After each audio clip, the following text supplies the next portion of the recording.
మీకోసం నా కోసం మనం సహాయం చేస్తాం.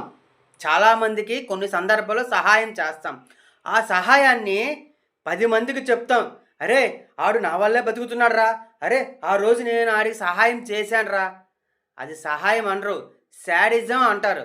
ఒక మనిషికి మనం సహాయం చేశామంటే ఆ రోజు ఆ క్షణం మనం మర్చిపోవాలి. ఎందుకంటే ఏదో రూపంలో దేవుడు నీకు సహాయాన్ని అందిస్తాడు. అంతేగాని 10 మందికి డప్పు కొట్టి చెప్పుకుంది అది సహాయం అనేదే కాదు. వాడు చెప్పాలి.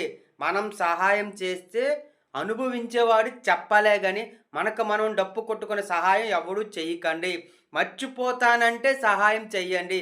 10 మందికి డప్పు కొట్టుకునే సహాయం అది శాడిజం. అది అంత మంచిది కాదు మిత్రమా. వామిటింగ్ చేసిన తర్వాత అది మనం తినకూడదు కదా! ఇది అంతే. సహాయం చేసిన తర్వాత మళ్ళీ దాని గురించి మనం మాట్లాడకూడదు. అది మినిమమ్ కామన్ సెన్స్ ఉన్న మనిషికి అయితే అర్థమవుతుంది.